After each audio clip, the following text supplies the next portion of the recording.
second question from Digital SAT Test 2 Module 2. B, this is the hardest set of math questions. Number 2 reads, which expression is equivalent to 11x cubed minus 5x cubed? Well, notice the exponents are the same, and so are the variables. So anytime exponents and variables are both the same, you combine like terms. Think of it like this. You got like 11x cubes, you got to take away 5x cubes. What do you have left? You've got 6x cubes left.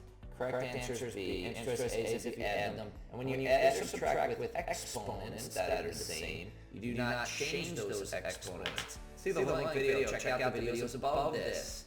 IB Masters Learning Center, Test 2 Module 2B, the hardest set of math questions, harder or above this on the playlist.